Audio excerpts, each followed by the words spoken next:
Merci. Donc, je disais, ce que je vais vous présenter aujourd'hui, en fait, est un élément d'un cours beaucoup plus long qui prend 24 heures quand je l'enseigne à Sciences Po Le Havre, au campus du Havre de Sciences Po Paris, et ou quand je l'enseigne dans un master qui s'appelle L'approche sociale des enjeux énergétiques, qui est un master 2, master 1 et master 2 à l'université Paris-Cité. Donc là, c'est un élément de beaucoup d'autres choses que je leur raconte, les uns pour Sciences Po en 24 heures et le master en 36 heures, avec des exercices, tout un tas de petites choses. Donc là, c'est vraiment, vous allez sur une version très compacte de ce que je raconte pour donner un peu une idée des choses. Et de façon à m'adresser, je l'espère, au plus large public, aux gens qui connaissent un peu de physique, mais aussi à ceux qui n'en savent pas, mais qui savent d'autres choses que de la physique. Alors, on pourrait déjà commencer à se demander qu'est-ce que c'est l'énergie.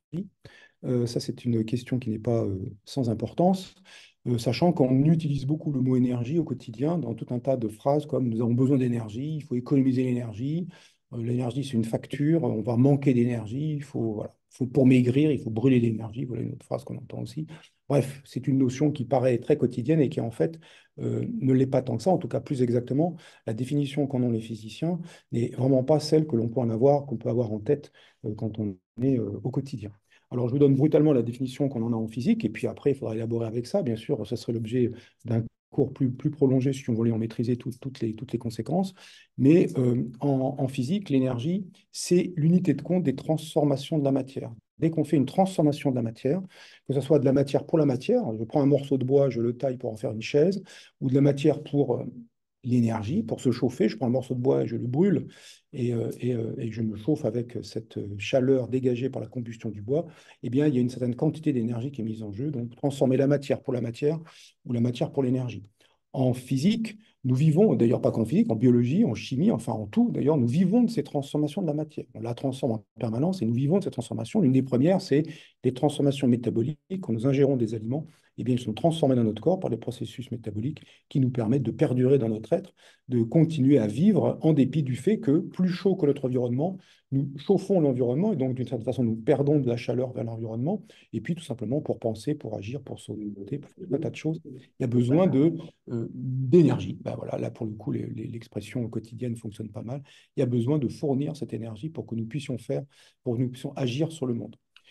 Et l'agent de ces transformations, on a parlé des transformations, l'unité de compte, la quantité de transformation, c'est l'énergie. Et l'agent des transformations, en physique, on appelle ça interaction maintenant, mais on pourrait aussi appeler ça force, c'était le mot plus ancien, on appelle ça interaction. Il y a quatre interactions fondamentales qui sont la gravitation, l'interaction électromagnétique et deux interactions nucléaires, l'interaction nucléaire forte, qui lie les nucléons entre eux dans le noyau des atomes, et l'interaction nucléaire faible qui est responsable de la transmutation de la matière, par exemple la désintégration d'un neutron en un proton, d'un neutron libre en un proton, ou la radioactivité en général est due à l'interaction nucléaire faible. Et donc, voilà un peu l'idée des choses. L'énergie, ce n'est pas une chose en soi, un peu comme l'aurait la matière, c'est posé devant nous, c'est un tas, on le voit, c'est manipulable, c'est touchable. Ce n'est pas une chose en soi, mais c'est une propriété de la matière en interaction. Et ces interactions donc sont fondatrices des transformations que nous faisons sur cette matière pour vivre, mais aussi pour nous loger, nous meubler, nous déplacer, nous nourrir, enfin, etc., faire toutes les choses nécessaires pour que notre vie soit moins difficile. Donc, un petit résumé, où intervient l'énergie finalement? Si on veut concrètement dans quelle situation quotidienne elle intervient, ben, dès qu'on veut modifier la température de quelque chose, soit pour refroidir, soit pour chauffer, un réfrigérateur ou un radiateur, il y a une certaine quantité d'énergie qui est mise en jeu. Si on veut modifier la vitesse de quelque chose pour le rendre mobile, le déplacer de l'état de repos, ou au contraire, alors qu'il se déplace, le ralentir, eh bien, il y a une certaine quantité d'énergie qui sera mise en jeu, certains types d'interactions qui sont mises en jeu. Les modifications de forme, que ce soit des pelleteuses ou des presses hydrauliques, dès qu'on modifie la forme de quelque chose, dès qu'on déforme quelque chose, il y a une quantité d'énergie qui est mise en jeu. Quand on modifie la luminosité d'une chose, en la chauffant par exemple, mais aussi en la traversant par un courant électrique, ce qui revient à la chauffer, mais ça peut être aussi bien d'autres procédés de modification de luminosité, la modification de position dans un champ, que ce soit un champ électrique, là on aura toute la gamme des moteurs électriques, des alternateurs, la modification dans un champ magnétique. Alors, par exemple, c'est le cas des enceintes acoustiques, mais il y a d'autres endroits où, en modifiant la position d'une chose dans un champ magnétique, ça met en jeu une certaine quantité d'énergie.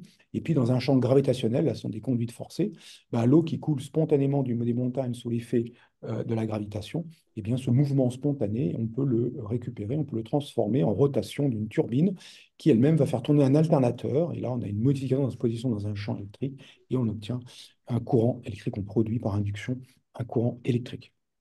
Et puis enfin, il y a une modification de la structure chimique. Bah là, c'est toute la chimie, hein. Quand on fait simplement réagir une molécule avec une autre pour en obtenir une troisième, on obtient une troisième molécule, le produit qui n'a pas le même contenu énergétique que les produits de départ. Et la différence, quand elle est positive, dans le bon sens, eh bien, ça fera une réaction qu'on appellera exothermique, donc il va produire de la chaleur. À l'inverse, certaines réactions, il faudra au contraire fournir de l'énergie, par exemple en chauffant, pour qu'elles puissent se produire.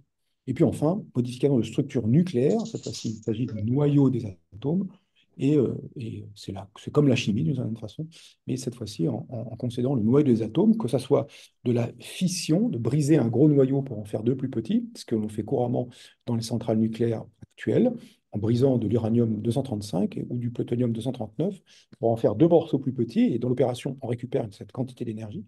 Et puis, la réaction de fusion nucléaire, cette fois-ci où c'est deux noyaux légers, par exemple du deutérium et du tritium, qui assemblés contre leur gré, puisque chargés électriquement, ils se repoussent par l'interaction électrostatique, donc il faut déjà dépenser une quantité d'énergie pas du tout négligeable pour simplement les obliger à se rapprocher l'un de l'autre pour fusionner, c'est-à-dire s'assembler et former un troisième noyau plus lourd, deutérium et tritium, à s'assemblant, formant de l'hélium 4 avec l'émission d'un neutron. Donc, dans toutes ces situations-là, on fait intervenir une des quatre interactions fondamentales, une de ces dérivées, et on a mis en jeu une transformation de la matière pour la matière. On veut fabriquer des médicaments, on veut déplacer des objets, on veut éclairer une pièce, on veut refroidir un réfrigérateur, et de la matière pour la matière, ou alors de la matière pour l'énergie, cette fois-ci, on veut froidement, si j'ose dire, avoir de la lumière, par exemple. C'est assez pratique de s'éclairer. Sur ce diagramme est représentée l'évolution de la consommation mondiale d'énergie primaire. L'énergie primaire, c'est celle, entre guillemets, qu'on ramasse dans la nature. C'est le bois, c'est le charbon, c'est le pétrole brut, c'est le gaz brut, etc. C'est l'uranium, donc c'est la matière qu'on Ça ramasse va? dans la nature pour la transformer éventuellement à vertu énergétique. Non, mais non, non, non, Le bois n'a non, pas tu cette Lorraine, forme-là. Il y a une autre personne qui a non, oublié de couper son micro, arrête, Lorraine. c'est Laure Thomas. Ah non, je suis Et donc, voici l'évolution de cette énergie primaire, de cette consommation d'énergie primaire depuis le 19e siècle, époque je- où on a pu commencer, avec le recul, à essayer d'estimer la consommation essentiellement de bois, de biomasse en général, mais de bois en particulier. Et on voit par exemple qu'en 2020, ben, on consomme à peu près autant de bois maintenant qu'au 19e siècle, même un poil plus. Bon. Mais on voit aussi qu'on consomme bien d'autres choses, notamment les combustibles qu'on appelle fossiles, le gaz, le pétrole et le charbon, qui sont issus la décomposition anaérobie et d'êtres photosynthétiques, de plantes photosynthétiques qui ont été enfouies à l'abri du dioxygène et qui se sont retrouvées transformées en une dizaine de millions d'années. Cela à une époque, disons, les dinosaures, pour faire court. Donc il y a plusieurs dizaines de millions d'années en quelques millions à une dizaine de millions d'années, ces êtres photosynthétiques se sont retrouvés transformés, concentrés en carbone pour donner ce qu'on appelle les combustibles fossiles, d'où le nom de fossiles qui brûle, c'est du carbone, pas toujours parfaitement pur, mais essentiellement très concentré, qui brûle très bien. Et puis, il y a l'hydroélectricité, qui est connue depuis fort longtemps, mais qui a été utilisée massivement que depuis assez récemment. L'hydro, pas l'électricité, l'hydro, la puissance hydraulique, mais sous forme d'hydroélectricité qui est plus récente, bien sûr, mais on pensait au moulin à eau, au moulin à eau qu'on a pu utiliser pendant un certain temps. Et puis, la force éolienne, la force du vent, l'énergie qu'on peut tirer du mouvement de l'air spontané sous l'effet des différences de pression qu'on utilise maintenant bien massivement, enfin bien plus massivement qu'à une époque. Et pensez aux moulins de Hollande au XVIIe et XVIIIe et XIXe siècle, et vous avez toute une idée de à quel point cette source pouvait être importante. L'énergie solaire dont je parle ici, c'est l'énergie solaire sous forme de solaire photovoltaïque, essentiellement la conversion directe de lumière en courant électrique, sachant que l'énergie solaire elle est à la base de l'agriculture. C'est les plantes mangent de la lumière, si je veux dire, de la lumière et du gaz carbonique, et par la photosynthèse sont capables de produire de la matière organique. Donc l'énergie solaire, d'une certaine façon, elle est aussi présente sous d'autres formes que celles que l'on considère de façon moderne, essentiellement l'énergie solaire photovoltaïque. On voit qu'il y a eu un empilement de toutes ces différentes sources d'énergie qui ne se sont jamais remplacées les unes les autres. Ce n'est pas l'avènement du pétrole qui a mis bas au charbon. On consomme du charbon actuellement bien plus qu'à aucune autre époque qui a précédé. L'arrivée du pétrole n'a pas du tout remplacé le charbon. Le gaz s'est additionné au pétrole et toutes les autres sources ensuite, le nucléaire, l'hydroélectricité, etc. Tout ça s'est additionné. C'est au point qu'un historien des techniques notamment de l'énergie, comme Jean-Baptiste Fressoz, nous dit qu'il n'y a jamais eu de transition, il n'y a jamais eu de transition énergétique. Quand on évoque en ce moment la question de la transition énergétique, on évoque une situation qui ne s'est jamais produite historiquement, où on aurait remplacé et abandonné une source d'énergie pour en avoir une autre qui la remplace, et parce qu'elle serait mieux ou plus abondante ou plus avantageuse d'une façon ou d'une autre. Donc il n'y a jamais eu remplacement, mais accumulation. Ce qui fait que l'on voit une courbe dont la croissance peut être aisément qualifiée d'exponentielle avec une petite analyse supplémentaire, où l'humanité a consommé une quantité croissante d'énergie au fil du temps pour en arriver maintenant à une quantité absolument considérable. En unité de physicien, 600 hexajoules, 610 puissance 18, 600 milliards de milliards de joules. Le joule, c'est une unité d'énergie des physiciens. Ça correspond en gros à l'énergie qu'il faut dépenser pour soulever un objet de 100 grammes, disons une ou deux pommes de 1 mètre. Vous soulevez une pomme, une grosse pomme de 1 mètre, eh bien, vous avez dépensé 1 joule d'énergie. Et donc, l'humanité, 600 milliards de joules en une année. Et on peut traduire ça en une autre chose, qui est la puissance, le débit d'énergie, puisque la puissance, ça va être ça, la définition qu'on va lui donner, ça sera le débit d'énergie. Alors j'ai rajouté déjà que les sources fossiles actuellement représentent environ 80% de notre disponibilité énergétique, c'est dire à la fois l'importance qu'elles occupent dans la vie des humains en général, et singulièrement de l'humanité occidentale, mais aussi depuis bien longtemps dans les transformations que l'humanité fait sur son environnement.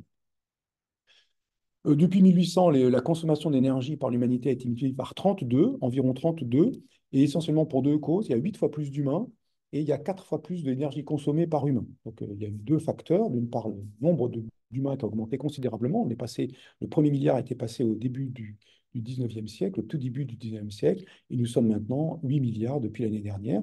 Donc fois 8 dans le nombre d'humains, chaque humain consomme en moyenne, avec des disparités absolument considérables, 4 fois plus d'énergie. D'ailleurs, je parlais donc de débit d'énergie. Je dis cette quantité d'énergie, celle que l'on consomme en une année, 600 hexajoules par an. Le débit d'énergie, les joules par seconde, combien d'énergie en quelle durée? Eh bien, ça s'appelle la puissance en physique. Cette notion-là aussi très importante, la puissance, et son unité, c'est les watts. Et la puissance de l'humanité, les 600 hexajoules par an divisés par en gros les 31 millions de secondes que dure une année, ça fait en gros 20 térawatts, 20 000 milliards de watts, ce qui représente, en divisant par les 8 milliards d'humains, environ 2500 watts par humain. Alors, pour se faire une idée de ce que c'est 20 000 milliards de watts, c'est tout à fait considérable. 2500 watts, c'est aussi une puissance pas du tout négligeable. Il faut réaliser qu'un humain sur un vélo, si on lui demande de pédaler correctement, en faisant un petit effort, mais sans s'épuiser, eh bien, il va produire typiquement une puissance de l'ordre de 80 à 100 watts. Donc, quand vous avez 2500 watts de puissance disponible en moyenne par humain, avec des disparités, on va le voir tout à l'heure, absolument considérables entre les humains à la surface de la Terre, vous avez typiquement en moyenne l'équivalent de 25 à 30 humains qui pédalent pour vous en permanence, c'est-à-dire en pédalant, produisant par exemple, en reliant le vélo à un alternateur, produisant l'électricité qui est nécessaire à simplement faire fonctionner votre confort moyen, moderne, humain, actuel. Et donc on voit qu'on a déjà disponible sous forme de machine une puissance tout à fait considérable, qui est bien plus considérable que celle qui serait disponible si tous les humains pédalaient, si j'ose dire, si les 8 milliards d'humains, et là-dedans il y en a qui sont trop vieux pour le faire et d'autres sont trop jeunes pour le faire, et en bref, si les 8 milliards d'humains pédalaient, ça produirait une puissance qui est bien inférieure aux 20 000 milliards de watts, les puissances qui sont produites par l'ensemble des machines que les humains ont fabriquées et l'ensemble des ressources qu'ils consomment pour faire fonctionner ces machines. Donc c'est là où on commence à se rendre compte que l'humanité dispose d'une quantité d'énergie qui est assez considérable, et d'une puissance, c'est-à-dire le rythme auquel cette énergie est consommée, le débit auquel cette énergie est consommée, tout à fait considérable. Beaucoup d'énergie, ça veut dire beaucoup de transformation, un rythme de transformation élevé, un débit élevé, ça veut dire des transformations rapides. Donc pour un physicien, quand on voit ces chiffres, il n'y a pas besoin d'être grand clair pour comprendre que les transformations qu'effectue l'humanité sur son environnement, quelle qu'elle soit, sont énormes et rapides. Et c'est un peu ce que nous constatons actuellement, avec en plus des phénomènes naturels qui sont perturbés dans leur fonctionnement. Par exemple, l'équilibre radiatif de la Terre avec le Soleil, qui eux-mêmes vont se mettre à jouer leur propre partition en parallèle de celle des humains, et même de manière en fait bien plus intense que celle des humains. Le réchauffement climatique dont on entend beaucoup parler n'est pas dû bien sûr à la chaleur dégagée par les machines des humains, mais est dégagé par et résulte plutôt de ce déséquilibre radiatif de la Terre, du rayonnement émis par la Terre versus le rayonnement qu'elle reçoit du Soleil. Alors, je tire ça d'une thèse d'un jeune homme qui s'appelle Victor Cour, qui maintenant est embauché comme chercheur académique, et une thèse brillante, où il s'est plu à essayer d'estimer la consommation énergétique annuelle d'humains à différentes époques de l'humanité, entre la société industrielle moderne actuelle, typiquement les États-Unis, et les proto-humains d'il y a 150 000 ans, de 150 000 ans avant l'ère commune. Et cette quantité d'énergie Il va la compter en gigajoules, en milliards de joules par an et par humain. Et 1 milliard de joules par an, ben, ça correspond à une puissance de 32 watts. Réalisez que 3 milliards de joules, qui est la consommation humaine d'énergie par un proto-humain il y a 150 000 ans, c'est en gros la ration alimentaire que l'on considère comme raisonnable. Autrement dit, un proto-humain il y a 150 000 ans consomme une énergie annuelle qui est équivalente à celle qui lui permet de ne pas mourir de faim, essentiellement.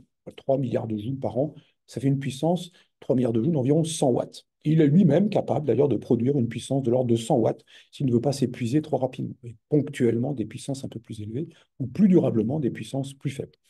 Et puis, quand on voit l'évolution des sociétés humaines, des chasseurs-cueilleurs, les sociétés agraires, petite agriculture, les sociétés agraires avancées, avec éventuellement beaucoup d'animaux, la révolution industrielle qui arrive avec un certain nombre de machines, et puis ensuite les sociétés industrielles modernes, on voit que la consommation énergétique a considérablement augmenté, la puissance par humain a considérablement augmenter pour atteindre des valeurs actuellement, dans le cas d'une société industrielle actuelle, de 350 gigajoules par an, hein, ce qui fait tout simplement 10 kilowatts hein, pour les États-Unis. La moyenne américaine n'est pas les 2500 watts à l'échelle mondiale, il est plutôt de l'ordre de 10 000 watts par américain, encore une fois, et même aux États-Unis, avec des puissances, des distributions de puissance en fonction de la fortune, finalement, des conditions sociales qui sont extrêmement variées, extrêmement diverses et très considérablement distantes. Alors, sur ce petit tableau-là, je vais essayer de montrer un certain nombre de phénomènes qui soient soit d'origine humaine, soit d'origine naturelle, et qui permettent un peu de se rendre compte que l'humanité dispose, j'appelle ça d'une énergie tellurique, on peut dire d'une force tellurique, autrement dit, dispose d'une quantité d'énergie qui la classe parmi les hautes valeurs des transformations énergétiques naturelles spontanées. Et sur cette ligne sont posées un certain nombre de graduations numérotées. Chaque numéro représente la puissance de 10 correspondante. Quand il y a marqué 9, ça veut dire 10 puissance 9, 1 milliard. Quand il y a marqué 10, ça signifie 10 puissance 10, 10 milliards, etc. 10 puissance 27, à la fin, 10 puissance 27, 1 milliard, 2 milliards, 2 milliards, l'unité étant le joule. Et on commence directement avec ce que le contenu énergétique de 60 litres d'essence, donc un simple réservoir de voiture, un peu une grosse voiture, enfin pas une très grosse voiture, mais enfin une voiture un peu ordinaire, 60 litres d'essence. Ça, c'est la consommation alimentaire d'un adulte pendant un an. Donc, vous voyez, c'est assez intéressant. La comparaison d'ordre de grandeur nous montre que si nous mangions de l'essence, 60 litres suffisent pour nous nourrir une année. Évidemment, on est heureux de ne pas manger de l'essence, d'abord parce que c'est agréable de manger autre chose, et ensuite, on voit à quel point l'essence, finalement, un concentré d'énergie, bien plus que ne l'est l'alimentation dont nous nourrissons, est transformée dans notre corps. Voici la foudre, ce que ça représente comme énergie. Un appartement basse consommation pendant un an, donc un appartement plutôt de bonne qualité énergétique, mais un an d'utilisation d'un appartement basse consommation. L'énergie cinétique d'une tornade, le mouvement, les vents d'une tornade. Un yacht Predator, bien nommé. 24 heures de consommation de carburant d'un yacht Predator. Vous voyez que ça commence à faire des choses tout à fait considérables. Ce yacht, pendant 24 heures, consomme l'équivalent de 10 fois la consommation énergétique totale d'un appartement pendant un an d'un appartement basse consommation. Un unique yacht de 24 heures. Donc on commence à voir qu'il y a quand même même dans les activités humaines, qui sont, vous l'avez compris, en rouge, les valeurs naturelles sont en noir, il y a des écarts très considérables et on va en voir d'autres. L'explosion de Beyrouth, funeste, 4 août 2020, un réservoir, un stockage mal entretenu, pour ne pas dire pas surveillé du tout, de produits d'engrais chimiques a explosé, a dégagé une explosion d'équivalent de 1 tonne, pas 1 tonne, 1 000 tonnes de TNT, 1 kilotonne de TNT, avec des conséquences consternantes. Le réservoir d'un Airbus, voilà, c'est à peu près équivalent au réservoir d'un Airbus. La différence entre l'Airbus et l'explosion de Beyrouth, c'est que l'explosion s'est faite d'un coup, avec une catastrophe consécutive à cette explosion, tandis qu'un Airbus, l'explosion, parce qu'il s'agit de ça finalement, la consommation dans le moteur se fait lentement, de façon contrôlée, à puissance plus faible, en une durée plus longue. Et donc, c'est ça qui distingue les deux, si ce n'est, c'est la puissance et pas tellement la quantité d'énergie qui a été mise en jeu dans ces deux transformations. Voilà l'explosion nucléaire d'Hiroshima, en août 1945, le stockage dans la station de transfert d'énergie par pompage de Grand Maison en France. Ça, c'est l'énergie, la plus grande zone de stockage hydroélectrique en France. Avec ça, on peut faire fonctionner la France quelques heures. Si on devait ne se reposer que sur cette quantité d'énergie stockée, ça fait tourner la France à peine quelques heures. Un séisme au Mexique en 2021, magnitude 7,1. Il y en a eu récemment aussi l'année dernière au Maroc, à peu près de même intensité. Voilà ce que c'est un séisme de magnitude 7. Ça, c'est une bombe nucléaire dite à fusion thermonucléaire d'1 million de tonnes de TNT. La production annuelle d'un gigawatt, une puissance installée d'un gigawatt en panneaux solaires photovoltaïques ou en éolien. Donc, on voit des énergies assez considérables. Vous voyez quand même que l'énergie produite par 1 gigawatt de solaire photovoltaïque, en ordre de grandeur, c'est équivalent à une bombe, une seule bombe, l'explosion d'une seule bombe thermonucléaire équivalente elle-même à 1 million de tonnes de TNT. On voit ces ordres de grandeur qui permettent de un peu classer les choses. Consommation électrique du Sénégal. Voilà, ça c'est la consommation électrique d'un pays comme le Sénégal. Ça, c'est les pertes du réseau électrique français. Autrement dit, l'électricité qui circule dans les câbles du réseau de transport électricité français qui échauffe les câbles par un effet qu'on appelle effet Joule. Il y a une perte qu'on ne peut pas éviter d'une certaine façon, qu'on peut essayer de limiter, mais qu'on ne peut pas vraiment éviter. Les pertes du réseau électrique français, c'est en gros 10 fois supérieur à la consommation électrique du Sénégal. Voilà un exemple de disparité de disponibilité énergétique très considérable où les pertes des uns sont supérieures à la consommation des autres. L'énergie sismique moyenne mondiale hors grand séisme, l'énergie reçue du Soleil en 1 seconde, euh, l'énergie cinétique d'un ouragan, l'énergie dans le mouvement d'un ouragan pendant une journée, consommation annuelle du Portugal, cette fois-ci, consommation annuelle du Portugal. Donc le Portugal consomme 10 fois ce qui est perdu dans le réseau électrique français. Voilà en gros ce qu'on peut dire aussi qui est assez étonnant. Le plus gros séisme jamais enregistré dans le monde, c'est le de Valvidia au Chili en 1960, magnitude 9,5. Le plus gros événement catastrophique enregistré de l'ère moderne. Il y a eu d'autres événements, le Krakatoa et d'autres, qui ont eu certainement des conséquences, qui ont eu des conséquences absolument sidérantes, qui doivent être du même ampleur. Consommation annuelle de la France, vous voyez que la France, en une année, consomme autant d'énergie, même un peu plus, disons 3 fois plus, 2 fois plus d'énergie que le plus gros séisme qui s'est jamais produit. Le séisme se produit en quelques secondes, la France consomme ça en une année, le débit n'est pas le même, la quantité d'énergie n'est pas débitée dans la même durée, très longue, disons 1 an pour la France, quelques secondes pour le Chili. La différence, c'est la puissance de chacun de ces événements. Consommation des USA, 10 fois la France. La France, vous pouvez retenir en chiffre rond 10 hexajoules, les USA, 100 hexajoules, le monde entier, 600 hexajoules. Les USA à eux seuls, c'est 1/6 de la consommation énergétique mondiale. Énergie géothermique annuelle, la chaleur qui remonte des entrailles de la Terre sur une année entière à la surface de l'entièreté du globe de la Terre. Énergie reçue du Soleil en un jour, l'impact de la météorite Crétacé tertiaire, cette météorite dont on estime le diamètre à 8 km, qui est arrivée à 20 km par seconde et qui a évidemment provoqué la fin des dinosaures. Et puis voici le gain de chaleur du système Terre dans les 50 dernières années dû au déséquilibre radiatif de la Terre. Donc pour un physicien, quand on voit ça, si ce n'est l'échelle de temps qui n'est pas la même, l'impact de la météorite, évidemment, est instantané, en tout cas de durée extrêmement courte. Le gain de chaleur du système dont on dit la question, c'est 50 ans, donc les durées ne sont pas les mêmes. Vous voyez, les quantités d'énergie sont mises en jeu.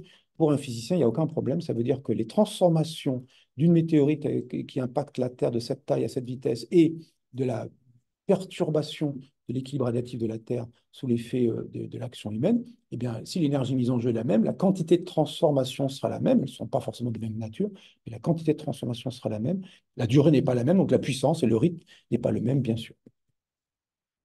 Énergie du soleil en un an, 1 seconde du soleil, bon, ça c'est le soleil, c'est une étoile, c'est un autre monde, c'est tellement au-delà de nos moyens, mais on peut comprendre qu'on peut avoir un avantage majeur à se brancher finalement sur le soleil.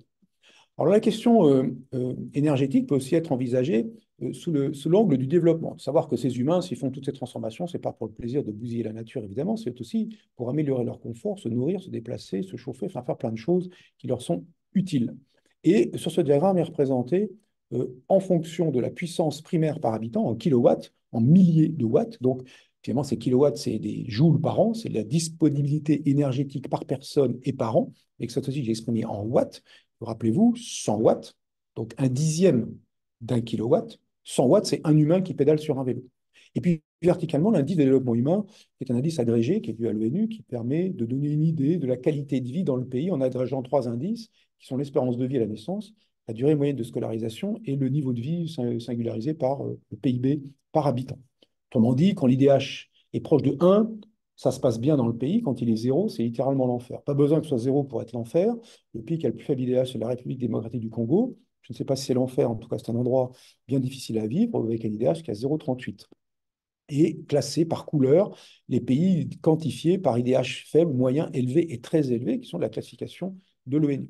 Et sur ce diagramme, on va représenter une corrélation, en tout cas au début très claire, pour les puissances raisonnables, de 0 watts à, disons, quelque chose comme 3000 watts, une corrélation très très claire entre la puissance, entre l'IDH et la puissance. Plus j'ai de puissance, et mieux ça se passe. Évidemment, pour un physicien, encore une fois, rien de là d'extraordinaire. Cette puissance, elle me permet de faire des transformations à un rythme en quantité et à un rythme suffisamment soutenu pour me permettre de faire des tas de choses qui sinon devraient être faites par ma propre force musculaire. Et donc, si nous pouvons écouter ce séminaire tous ensemble, eh bien c'est parce qu'il y a des gens qui cultivent la nourriture que nous mangeons, parce qu'il y a des gens qui ont produit les machines que nous utilisons, parce qu'il y a des machines qui produisent l'électricité sur lesquelles fonctionne l'ordinateur et tout le réseau que nous utilisons. Et donc, ça nous permet, toutes ces machines, de faire d'autres choses que d'être dans les champs, si j'ose dire, à cultiver la nourriture et à chercher la nourriture que nous allons consommer le jour même. Et donc, dans une situation comme celle-ci, on se rend compte qu'il pourrait y avoir sur le diagramme, grossièrement schématisé, c'est pas très, comment dire, j'ai pas fait ça avec forcément une rigueur, j'ai fait ça un peu au doigt mouillé, mais en regardant, alors oui, quand même, quelques pays qu'on peut citer, le Qatar, tout à droite, presque 25 kilowatts par habitant au Qatar, l'Islande, 20 kilowatts, et puis on peut regarder Singapour, Trinidad, la Corée, le Canada, etc. La Russie, le bloc Allemagne, France, Japon, la Chine, Cuba, l'Inde, et puis la République démocratique du Congo tout en bas. On voit donc assez clairement, on sent bien que la puissance, finalement, elle est pas sans importance. Elle permet des transformations qui, d'une façon ou d'une autre, vont améliorer la vie des gens du pays, que ce soit par la santé, par la scolarisation, par le commerce, évidemment. Et autre chose que l'on peut euh, voir sur ce diagramme, c'est qu'il y a un facteur 500 entre les mieux pourvus énergétiquement et les moins bien pourvus, donc c'est dire l'énormité de l'écart qu'il peut y avoir dans la disponibilité énergétique, quantifiée par la puissance disponible par humain. On pourrait dire qu'il y a une zone que j'appellerais nécessité, c'est-à-dire on voit clairement qu'entre passant de 0 à 2 kilowatts ou 2500 watts, la moyenne mondiale par habitant, ben, clairement l'indice de développement humain, il sort clairement de la zone faible et moyenne pour atteindre la zone qui s'appelle élevée, typiquement entre 0,7 et 0,8 d'indice de développement humain, très clairement en passant de 0 watts à 2000 watts. Et puis au-delà de cette zone-là, il y a une zone qu'on pourrait appeler, disons, confort, où ça s'améliore encore sensiblement quand on passe de, disons, 2500 watts à 4500 watts. 4500 watts, c'est la France, en gros, à peu près, un peu moins, un peu plus que ça, 5000 watts en France en moyenne par Français. Eh bien, c'est une zone qu'on appellerait de confort. Et puis après, peut-être, ça a gaspillage, ou en tout cas, la question se pose, qu'est-ce que c'est au-delà? Pourquoi, au Qatar, il y a besoin de 25 000 watts pour avoir un niveau de vie qui, finalement, n'est pas plus élevé, et même plutôt moins élevé que bien d'autres pays, dont l'Allemagne, la France et le Japon, par exemple. On voit des pays aussi qui sont Trinidad et Tobago ou Turkménistan, qui sont très consommateurs d'énergie pour un indice de développement humain pas reluisant. Bon, il y aurait beaucoup de choses à dire sur l'interprétation de ce diagramme, en plus, de questions de politique sociale et de politique énergétique. Et vous voyez, c'est pour vous donner dans l'idée quand même que, en gros, plus vous avez de puissance, mieux ça ira pour vous. Ça, typiquement, c'est ça qui se passe. Mais qu'à un moment donné, ben, il semble quand même que d'avoir plus de puissance, ça ne change pas grand-chose dans votre qualité de vie. Hein. Vous êtes bien, dès qu'on atteint 2500 watts de puissance moyenne, vous êtes déjà pas mal du tout. Alors, cette puissance, elle a été historiquement utilisée pour tout un tas de choses. Je vais prendre deux exemples. L'un qui est d'actualité, puisqu'il s'agit tout simplement d'agriculture. Hein.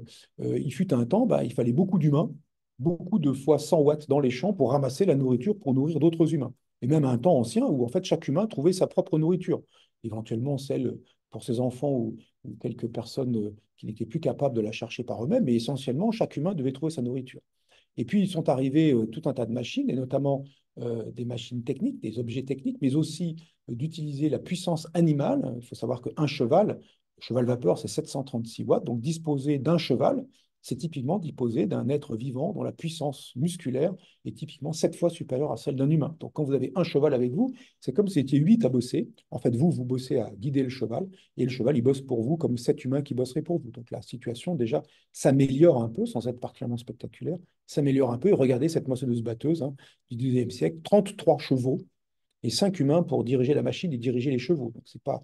Il y a quand même un certain nombre d'humains qui sont là, mais qui sont essentiellement pour la gestion de la machine. Et maintenant, regardez un tracteur moderne, 200 chevaux et parfois 300 chevaux, l'équivalent de 300 chevaux avec un unique humain à l'intérieur et qui utilise cette machine d'une puissance tout à fait considérable. Et donc, s'il y a peu d'agriculteurs en France, eh bien, c'est pour tout un tas de raisons, mais dont l'une, c'est la disponibilité énergétique et disponibilité de puissance en France est si considérable qu'il n'y a pas tellement besoin d'avoir beaucoup de gens dans l'agriculture pour nourrir 67 millions de Français. La France importe de la nourriture, on exporte de la nourriture.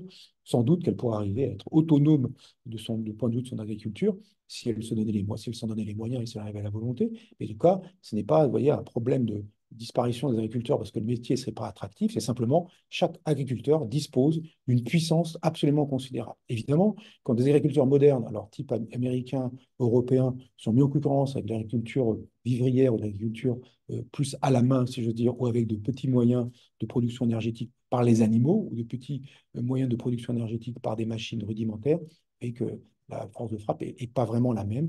Et on comprend, après, on peut, par cet angle-là, essayer d'avoir une lecture, un angle de lecture possible des rapports dans l'agroalimentaire mondial. Je me suis amusé à tracer cette courbe. J'ai pris les données de la banque chaque fois, j'ai indiqué les sources. Donc, si les gens veulent vérifier ce que je raconte, ou refaire les diagrammes ou les mettre à jour, c'est tout à fait possible. Et donc là, on voit ici la part de la population active qui travaille dans l'agriculture de 100%. Tout le monde travaille dans l'agriculture à 0%. Personne ne travaille dans l'agriculture. Et on voit qu'il n'y a jamais ni tout le monde ni personne, mais que clairement, on passe de beaucoup de pourcents qui travaillent dans l'agriculture à pas beaucoup de pourcents qui travaillent dans l'agriculture, quand la puissance disponible par habitant passe de 100 watts, là ici c'est 100 watts, 200 watts, 300 watts, 1000 watts, 10 000 watts. Quand on a 10 000 watts disponibles, 200 chevaux, ça fait 150 000 watts. Le tracteur unique de 200 chevaux, il est quasiment à 150 000 watts de puissance. Bon, et dans ce cas-là, il n'y a pas grand monde, finalement, qui travaille dans l'agriculture. Il suffit de quelques personnes seulement. Donc voilà une lecture partielle, sans doute partielle, mais partielle de la façon dont, en tout cas en France et dans les pays occidentaux, a évolué le nombre de personnes qui travaillent dans l'agriculture versus les années 20 ou 30. Alors, un autre endroit où l'agriculture a été extrêmement utile, l'agriculture, l'énergie et la puissance ont été utiles, c'est dans les transports. Alors, j'ai mis ici un randonneur. Évidemment, il fut un temps où les gens ne randonnaient pas, ils marchaient parce qu'ils n'avaient pas d'autre solution pour se déplacer. Puis les machines à cheval et les carrioles tirées par des chevaux, donc utiliser la puissance humaine. J'attire votre attention sur un autre livre de François Jarige, un historien des techniques qui s'est plu à décrire l'usage de la puissance mécanique des animaux depuis l'Antiquité jusqu'à nos jours, puisque ça sert encore un peu, même si c'est très marginal, et pour expliquer la façon dont les animaux ont été, on pourrait dire brutalement, exploités, utilisés pour leur puissance mécanique. Et puis ensuite, les motocyclettes, les voitures, les trains, les avions. Bref, on a pu avoir des machines de plus en plus puissantes et donc qui ont été capables de faire des déplacements de plus en plus rapides et de plus en plus lointains. Alors, on le voit ici sur cette image, où on a ici représenté, je tire ça de la thèse d'Aurélien Bigot, voici un autre jeune homme, tout à fait étonnant par la qualité de son travail et qui maintenant, si j'ose dire, pignon sur rue, sur les questions de transport. Je vous conseille de le suivre sur son compte Twitter, de lire ce qu'il produit, de lire ses livres. Vous en trouverez très facilement en cherchant son nom sur les bons endroits. Eh bien, Aurélien Bigot a produit ce diagramme dans sa thèse qui compile l'évolution des modes de transport en France par distance parcourue par personne et par jour. Évidemment, quand on dit par jour, c'est un peu ridicule. Quand on dit je prends un avion, je le prends en 2 heures, je fais 800 km et je reviens. Donc évidemment, on moyenne ça sur une année. On se dit quelle distance avait parcouru en avion ou en voiture. Dans une année, on divise par le nombre de jours dans une année pour avoir cette valeur que l'on puisse comparer aux valeurs de vélo, par exemple, aux valeurs de marche à pied. Et on voit que la courbe noire montre que la distance parcourue par personne et par jour en France a augmenté de manière très considérable, passant de l'ordre de 3 km à pratiquement 50 km par jour et par personne en moyenne, avec encore une fois des disparités qui peuvent être assez considérables. On voit un effondrement de la marche à pied. Il fut un temps, on marchait 3 km par jour et par personne à pied. Et puis, c'est tout. Et puis ensuite sont arrivés d'autres modes de transport. Je vous laisserai examiner, quand je vous transmettrai les plans, je vous laisserai examiner cette courbe en détail. C'est tout à fait intéressante. On voit notamment l'arrivée de l'avion considérable à partir de la Seconde Guerre mondiale, et puis bien sûr la voiture, avec un petit effondrement ici pendant la Seconde Guerre mondiale, et puis un démarrage très considérable, avion et voiture étant maintenant dans les sociétés occidentales les deux modes de transport privilégiés, avec une petite remarque intéressante qui est que, eh bien, finalement, on se déplace toujours 1 heure par jour, sauf qu'à l'époque, on faisait 1 heure 3 km parce qu'on marchait. Maintenant, on fait 1 heure 30 km parce qu'on est en voiture. Donc en réalité, le temps de transport quotidien n'a pas évolué depuis 2 siècles. Il est toujours à peu près de l'ordre de 1 heure à 1 heure et demie de transport par jour pour aller sur son lieu de travail ou pour ses activités variées. Simplement, on fait plus loin parce qu'on a des moyens d'aller plus vite. Et en allant plus loin, eh bien, conséquence, étalement urbain, consommation d'énergie supplémentaire et tout un tas d'autres conséquences de l'urbanisme et de l'organisation sociale de notre monde qui est fort différente maintenant de celle qui pouvait prévaloir au XIXe siècle. Alors, ces inégalités énergétiques et la partie transport, pour revenir sur à la fois transport et inégalité énergétique, je prends ce diagramme qui est tiré d'une étude qui a été faite très récemment, en 2023, l'année dernière, au Royaume-Uni, et qui montre alors horizontalement la consommation d'énergie par personne et par an selon verticalement différentes classes sociales, des déciles de richesse. Le 1, c'est le décile le plus bas, le 2, le deuxième décile, les 10% les plus pauvres, les deuxièmes 10% les plus pauvres, et puis là-haut, 10, c'est le décile des 10% les plus riches. C'est gradué horizontalement en gigajoules par an. Et on voit que pour les plus riches, au Royaume-Uni, on tombe dans les valeurs de l'ordre de 300 gigajoules par an, autrement dit de l'ordre de 10 kilowatts, 10 000 watts de puissance disponible par humain, si on traduit ça en termes de puissance. Alors on voit deux choses, c'est que d'une part, plus on est riche, plus on consomme d'énergie. Bon, et là, le rapport, il est en gros d'un facteur 3 entre le premier décile et le dernier décile. 3 fois plus d'énergie pour les plus riches. Ce qui est intéressant, deux choses intéressantes sur ce diagramme, plein de choses intéressantes, mais deux choses intéressantes sur ce diagramme. La première, regardez la partie violette à gauche du diagramme, ça correspond à housing, c'est-à-dire le logement. Remarquez que l'on soit riche ou que l'on soit pauvre, on dépense à peu près la même quantité d'énergie pour son logement. Ce qui peut paraître assez curieux parce que je pense que le camarade Bernard Arnault doit avoir une maison sensiblement plus grande que les vôtres ou que la mienne. Et donc, de là, on pourrait se dire que sa dispense énergétique va être beaucoup plus importante. Certes, elle est plus grande, mais elle est aussi mieux fichue, mieux fabriquée, mieux isolée, mieux chauffée. Et du coup, vous vous retrouvez dans une situation où vous êtes certes plus riche et donc a priori mieux fourni, mieux pourvu du point de vue de votre logement, mais vous avez un logement aussi plus efficace. Et au final, les personnes les plus riches et les personnes les plus pauvres dépensent une quantité d'énergie à peu près équivalente en termes de logement.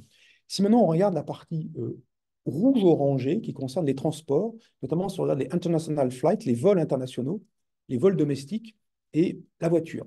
Et là, vous regardez, la différence, elle est particulièrement spectaculaire sur les vols internationaux où les 10% les plus riches consomment à peu près 100 gigajoules par an en vol international, ce qui correspond à peu près au budget énergétique total des 10% les plus pauvres.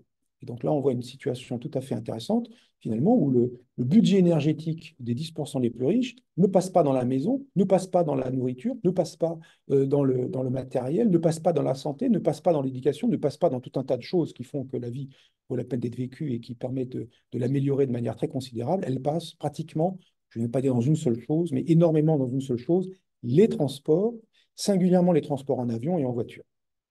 Donc voilà, on peut voir comme ça où passe l'énergie qui est disponible en fonction de son niveau de revenu. Énergie disponible très considérablement à l'échelle d'un pays comme le Royaume-Uni et distribuée de façon très disparate entre les couches sociales les plus basses et les couches sociales les plus élevées.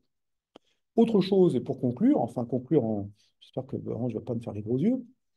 Pour conclure en 5 planches et donc 10 minutes, à peu près, euh, la contrainte climatique. Cette consommation d'énergie, il y aurait des conséquences, puisque ces énergies, certaines sont épuisables. Par exemple, on sait bien que l'uranium de nos centrales nucléaires, ou le pétrole, le gaz et le charbon, les combustibles fossiles sont épuisables. C'est un stock qui est dans les entrailles de la Terre, qu'on extrait, et à un moment donné, un jour ou l'autre, il n'y en aura plus. Donc là, c'est déjà un point qui, d'une certaine façon, devrait nous faire comprendre qu'il faudrait s'en passer. Mais il y a une contrainte climatique, l'usage immodéré des combustibles fossiles, 80% de notre disponibilité énergétique sont les combustibles fossiles, nous montre qu'il va falloir s'en passer parce que leur combustion produit un gaz qui s'appelle le gaz carbonique, dont l'accumulation dans l'atmosphère, à peu près 40% des émissions de gaz carbonique d'origine humaine s'accumulent dans l'atmosphère, le reste est pris dans des puits de carbone, que ce soit par exemple les océans ou la biomasse, et sur ce diagramme montre en fonction de horizontalement la quantité de gaz carbonique émis en gigatonnes, en milliards de tonnes du CO2, vous représente l'augmentation de température que prévoient les modèles qui ont été classifiés, c'est-à-dire qui ont été discutés, oui, compilés plutôt par le GIEC. Et on voit qu'en gros, bah, plus on émet, plus la quantité de carbone totale aura été émise qui a été émise est importante, plus la hausse de température sera importante. Pour l'instant, on est ici à peu près plus 1 degré de déviation de température par rapport à l'ère pré-industrielle. Et on est en bonne voie. Si on suit la courbe que nous suivons actuellement, c'est la courbe dite SSP de 2,5. On est en bonne voie pour atteindre sans doute 2 degrés, peut-être un peu plus, si aucune action déterminée n'est prise rapidement. Alors, on a déjà émis 2500 milliards de tonnes de carbone, ça s'est déjà fait, hein, ça s'est fait depuis que l'humanité fait des plans sur Terre. Bah, il y a déjà 2500 milliards de tonnes de CO2 qui ont déjà été émises. Et puis, il nous reste un budget carbone d'environ 800 milliards de tonnes de CO2 si on veut respecter un scénario raisonnable de température un peu inférieure à 2 degrés à l'échéance 2050. Donc, il nous reste 800 milliards à émettre. On a émis 2500 milliards, donc vous voyez qu'il ne nous reste plus grand-chose au regard de ce qu'on a déjà émis, et sachant qu'on émet typiquement en pur CO2 38 milliards de tonnes par an. Et si on tient compte de tous les gaz à effet de serre, un peu moins de 50 milliards d'équivalent CO2 par an. Donc il ne nous reste pas longtemps pour atteindre ces 800 milliards de gigatonnes, il nous reste 16 ans. Donc là, c'est la question du budget carbone qui se pose. Budget carbone qui est résumé ici dans cette planche du Global Carbon Project. Selon les scénarios que l'on veut respecter, il y a une certaine quantité en orange de carbone, de reste à émettre. Et ce reste à émettre, eh bien, il va falloir décider, si on ne veut pas avoir une augmentation de température trop élevée, décider qu'il ne va pas falloir l'émettre. Alors que les matériaux fossiles sont disponibles, que les combustibles fossiles sont disponibles dans les entrailles de la Terre et disponibles largement pour écrabouiller le budget carbone qui nous reste à consommer, si j'ose dire, eh bien, il nous faudrait volontairement laisser des ressources de combustibles fossiles dans les entrailles de la Terre, de sorte qu'en ne les consommant pas, on n'est pas, en ne les consommant pas, on ne mette pas en péril le budget carbone de l'humanité, en tout cas le réchauffement, l'altitude, si j'ose dire, de température à laquelle on va parvenir à l'échéance de 2050. Et donc on voit que le problème, il est compliqué. On veut à la fois fournir une énergie abondante pour l'ensemble de l'humanité, de sorte que cette énergie abondante permette aux plus pauvres de se développer, et même, y compris en France, il y a des gens, on l'a vu en France, au Royaume-Uni et ailleurs, les disparités de puissance disponible sont très considérables.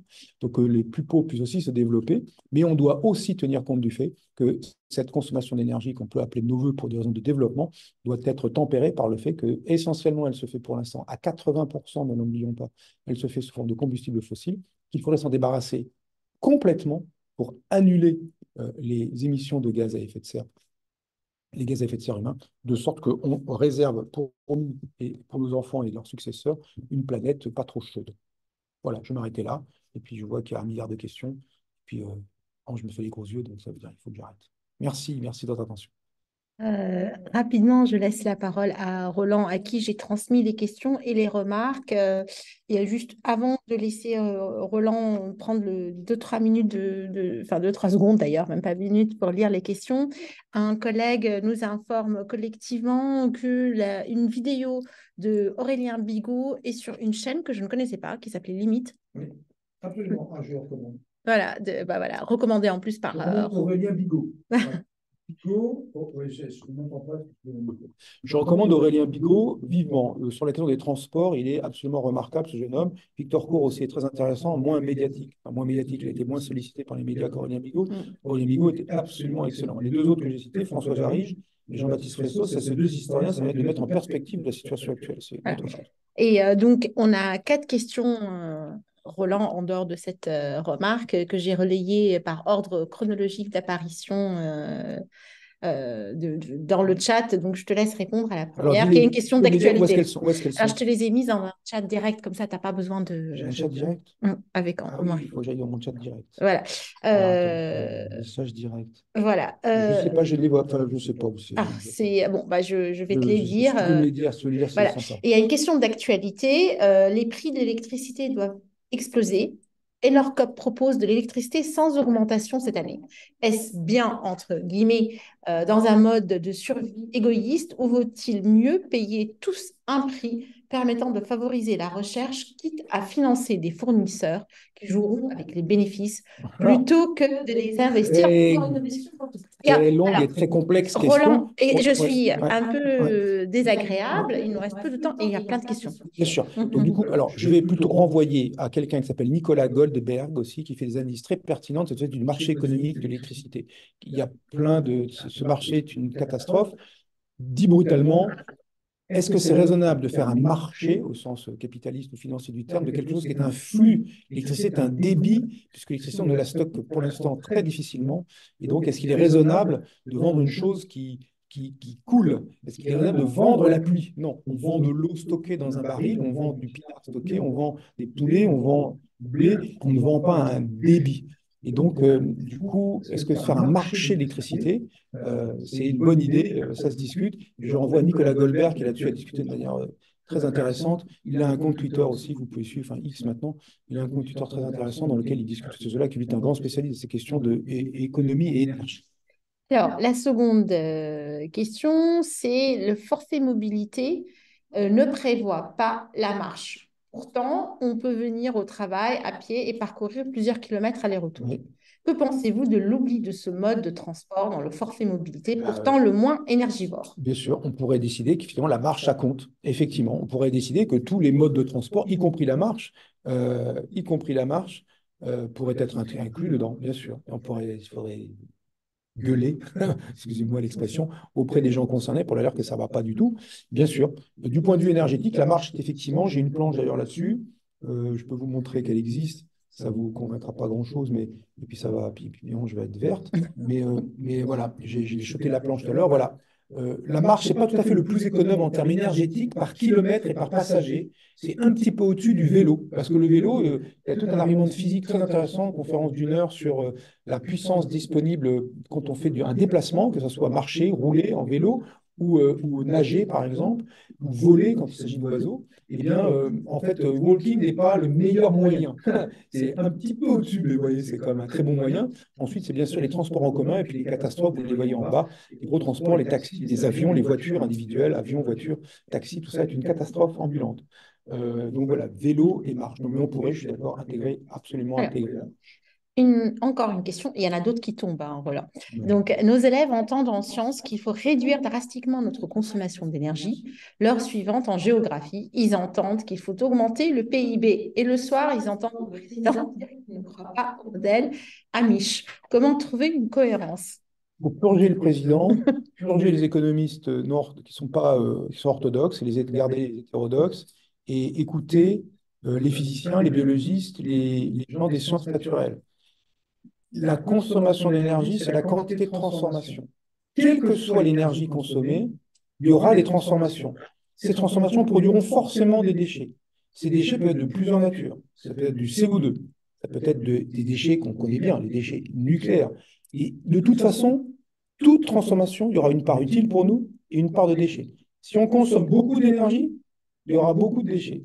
S'il y a beaucoup de déchets, il y aura des conséquences environnementales d'une autre nature que celle que nous subissons en ce moment, mais il y aura des conséquences environnementales. Donc on peut se dire que de toute façon, indépendamment des questions environnementales actuelles, consommer moins d'énergie et avec un rythme plus lent ou avec un rythme plus lent, ce qui dilue, ce qui étale dans le temps la production des déchets éventuels, eh bien, on aurait un intérêt majeur donc à réduire cette consommation d'énergie pour réduire notre empreinte environnementale quoi qu'il arrive, sachant qu'elle peut être de différentes natures. Si vous consommez plutôt des fossiles, plutôt du nucléaire, ou plutôt Dieu sait quoi, ou si vous ne faites rien, le simple fait de vivre, vous respirez, vous émettez du CO2, vous produisez des déchets.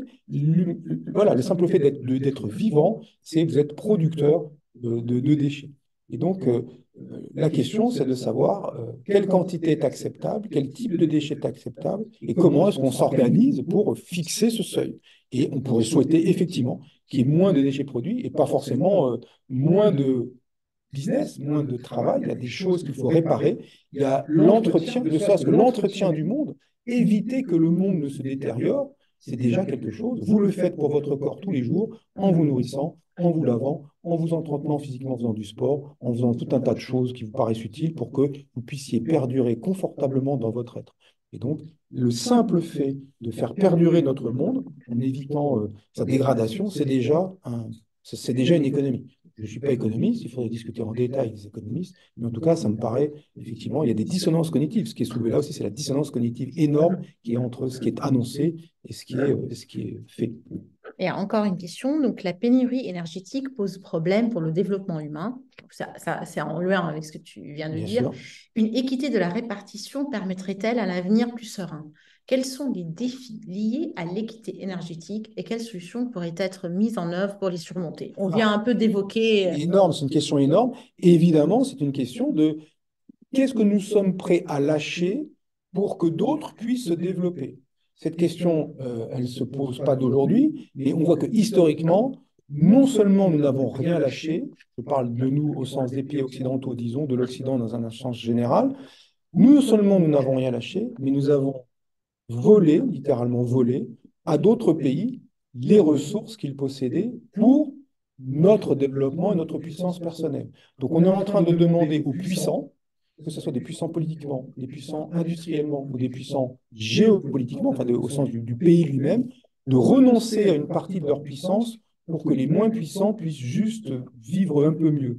Donc, quand on formule ça comme ça, on comprend, ça va pas être facile parce que historiquement, ça s'est jamais passé comme ça.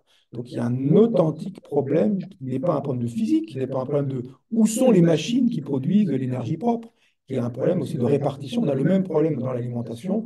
30% de la production alimentaire mondiale est jetée avant d'être consommée. Il y a largement de quoi nourrir 8 milliards d'humains. Et vous voyez que c'est aussi un problème d'équité dans l'alimentation, comme il y a un problème d'équité énergétique et d'équité dans plein d'autres choses. Et une dernière question, vous n'avez pas évoqué l'énergie liée à la numérisation. Par exemple, quel est le coût énergétique de cette formation virtuelle? Mhm. Par exemple, j'ai reçu au moins 5 mails m'informant de mon inscription à cette information, à cette Moi aussi, j'ai formation. reçu 5 mails aussi. Oui, j'ai vu que c'était beaucoup de mails. Je ne sais pas pourquoi. Oui, oui, bien sûr. Donc ça, c'est une partie qui, pour l'instant, a l'air de passer sous les radars pour deux raisons. La première, la partie numérique, appelons ça numérique. D'une part, c'est qu'on nous parle d'économie dématérialisée. Ceci est un enfumage complet. Il n'y a rien de dématérialisé. À la fin, il y a des machines qui tournent, qu'il a fallu fabriquer et alimenter en électricité et refroidir même en général parce qu'elles surchauffent tellement qu'il faut les refroidir en plus pour éviter qu'elles ne se brisent. Donc, il y a une matérialité de cette économie du numérique, etc. Donc ça, c'est absolument clair. Ensuite, la consommation d'énergie de ça, ben, il y a 20 ans, c'était à peu près zéro, il n'y avait quasiment rien. Et maintenant, elle est en croissance exponentielle, comme la plupart des choses que les humains font. Dès que ça démarre, il y a zéro, puis pas grand-chose, puis un peu plus, puis rapidement, il y en a plein, il y en a partout, et puis c'est incontournable. Eh bien, ce dont il faut s'inquiéter, effectivement, je n'ai pas les chiffres en tête, mais il me semble que le numérique, non, le minage du Bitcoin, vous voyez, c'est un sous-ensemble microscopique sans doute du numérique mondial. Le simple minage du Bitcoin, ça représente la consommation électrique de l'Espagne. Donc, c'est dire à quel point l'augmentation exponentielle de la consommation d'électricité et de l'extraction de ressources pour fabriquer les machines qui sont nécessaires pour tout ça n'est pas sans inconvénient. En même temps, le fait que ce séminaire se tienne à distance, il y a une consommation énergétique, électrique incontestable, qu'il faudrait chiffrer, que je n'ai pas en tête. Mais les équivalents, ça serait quoi? Pas de séminaire, donc du coup, il y aurait zéro consommation. Un séminaire en présence, où vous vous déplacez tous à Paris, où je me trouve, et là, on voit immédiatement l'énormité de la consommation énergétique, ou un séminaire dans lequel je me déplace dans votre académie, et vous devez aussi vous déplacer pour me retrouver au lieu où se produit la chose. Donc, ce qu'il faut faire, c'est jamais une valeur comme ça, c'est une valeur comparée à d'autres et voir éventuellement s'il n'y a pas un bénéfice éventuel à en tirer. Et évidemment, ces chiffres-là ne sont pas toujours faciles à estimer. En l'occurrence, je ne les ai pas en tête. Hein. Pour le numérique, je vous renvoie, il y a un groupe de services du CNRS dont j'oublie le nom, mais il y a une personne qui s'appelle Emmanuel, une dame, Emmanuel Le Frenou, Frenou. Googlez son nom et si vous trouvez des trucs qu'elle a racontés, écoutez-la. Elle est absolument magistrale sur les questions énergétiques et numériques. Un collègue vient de le commenter en direct s'interrogeant sur la question de l'ordre de grandeur en nombre de kilomètres de voiture d'une visio d'1 heure. Ah oui, alors voilà, c'est le genre de choses qu'on peut essayer de comparer. Voilà. Alors, évidemment, juste pour dire, je ne connais pas la réponse, mais c'est toujours compliqué parce que il faut tenir compte de cette visio, l'électricité qui est la fournie, elle vient d'où? Une visio, l'électricité française est très majoritairement décarbonée, 95%. L'électricité allemande l'est beaucoup moins, et l'électricité polonaise est très majoritairement carbonée, elle fonctionne beaucoup au charbon. Et celle de la Chine, c'est 60% de charbon dans le mix électrique chinois. Donc déjà, vous voyez que ça va dépendre de l'endroit où vous êtes, donc ça veut dire qu'il faut toujours préciser, c'est important, si ce petit calcul devait être mené, le périmètre que vous menez, l'endroit dont vous parlez, ou la moyenne que vous faites si vous parlez sur un endroit moyen. Et effectivement, on pourrait comparer avec une voiture, mais la voiture, qu'est-ce que c'est une voiture? Il y a aussi pas seulement l'essence qu'on met dans la voiture quand elle est brûlée dans le moteur. Cette essence, elle n'est pas arrivée spontanément dans votre réservoir. Il a fallu l'amener d'abord à la station-service, il a fallu la produire. Et donc, il faut tenir compte aussi de toutes les quantités d'énergie, d'émissions de gaz variés, de gaz à effet de serre variés qui sont mises en œuvre pour simplement que cette essence soit dans votre voiture au moment où vous voulez vous en servir. Donc voilà, je dis ça pour que vous ayez en tête que il faut toujours penser à vérifier le périmètre des valeurs qu'on vous donne. Est-ce que c'est, comme on dit, du puits à la roue pour la voiture ou simplement du moteur, pas du moteur, mais du réservoir à la roue? Ce n'est pas la même chose parce que l'essence du réservoir, elle n'est pas arrivée là toute seule. Et c'est la même chose pour l'électricité qu'on utilise dans le numérique, par exemple. Merci beaucoup, Roland. On est 15h01. C'est parfait. Atelier d'automne, je vois passer l'atelier d'automne. Voilà, Regardez les l'atelier collègues d'automne. voilà, Ouais. ils font effectivement l'atelier d'automne fait ce type de comparaison, d'estimation Et là, on voit les ordres de grandeur qui tout sont à fait. absolument terribles, où en France, en moyenne, en comptant la consommation dans le territoire français, plus les émissions nationales et les émissions importées, dû au fait qu'il y a du matériel qu'on importe de pays qui sont plus émetteurs que nous de CO2 pour les fabriquer, la France, c'est un petit peu moins de 10 tonnes par an et par personne. 10 tonnes par an par personne. Objectif, accord de Paris 2015, 2 tonnes par an par personne. Qui fait ça dans le monde? Un Indien. Un Indien moyen, il y a des disparités considérables en Inde, un Indien moyen est à 2 tonnes d'émissions de CO2 par an par personne. Voilà, c'est juste quelques chiffres-là en émissions vous montrent l'énormité du pas à franchir, sachant qu'il faudrait que nous arrivions à 2 tonnes en laissant les autres, ceux qui veulent se développer, pouvoir émettre un peu, de sorte que leur niveau de vie s'améliore, alors que là, ils sont plutôt dans les embis. Voilà. Bah, merci beaucoup à Roland, merci à Antoine Maigret, et ensuite merci à tous les collègues présents. Merci à vous pour Je vous l'invitation. donne rendez-vous le 17 avril à 16 heures avec Nathanaël Wallenhorst pour la troisième et dernière séance de ce séminaire. Nathanaël et moi-même allons aborder les questions liées plus spécifiquement à l'éducation, à l'enseignement et aux finalités de l'école en Anthropocène. Donc, et vous avez déjà sur le site académique les supports de présentation de Jean-Baptiste Salé et sa vidéo, et nous verserons également cette vidéo que je suis en train d'enregistrer et les supports sur votre support, enfin, sur votre site académique, Avec les et vous aurez slides, le si vous temps. laissez les slides, je peux faire des planches et les Voilà, transmettre, exactement. que vous les ayez sous la main, parce que j'ai compris que je voyais beaucoup de mégaoctets par seconde d'informations et que c'était un peu rapide, j'en suis conscient. Voilà, donc comme ça, vous aurez l'ensemble des supports pour revenir dessus ou éventuellement les utiliser, surtout auprès de vos élèves. Bien sûr, les filles, mais même pour Voilà. les et pour vous, voilà, et aussi pour vous, c'est ça qui est aussi étonnant, c'est qu'il faut réaliser que ce n'est pas, d'une certaine façon, je dis ces choses, excusez-moi un peu brutalement, bien sûr, les jeunes sont ignorants, il faut leur apprendre le monde dans lequel ils vont arriver, mais les vieux, pardonnez-moi l'expression, je m'inclus bien volontiers dedans, vu ma gueule, vous voyez, euh, eh bien, les vieux aussi, ils viennent d'un autre monde dans lequel les choses fonctionnaient, se pensaient différemment, et il faut qu'ils agissent dans un monde qui est extraordinairement différent, qui s'annonce, qui est déjà extraordinairement différent. Ils doivent eux aussi, et ce sont les plus nombreux en France, les vieux, entre guillemets, pas à l'échelle mondiale, mais à l'échelle française au moins, et ce sont eux aussi qui doivent évoluer dans leur mentalité, dans leur comportement. Donc il faut avoir vraiment ça en tête et ne pas faire un péché d'orgueil en considérant que ce sont aux jeunes d'apprendre ce qu'il y a à apprendre. C'est normal, c'est naturel. Ils arrivent sur la terre et c'est bien naturel qu'on leur apprenne des choses, qu'on leur enseigne la vie, mais c'est aussi aux vieux à apprendre quelle nouvelle vie ils vont devoir suivre s'ils veulent respecter les contraintes des limites planétaires, alors qu'ils viennent d'un monde où essentiellement, ce n'était même pas une question. Donc c'est aussi ça qu'il faut avoir en tête. Il ne s'agit pas d'éduquer que les jeunes, mais aussi les vieux, c'est-à-dire tout le monde. Merci Roland et je vous souhaite à tous bon après-midi. Au revoir. Au revoir à tous.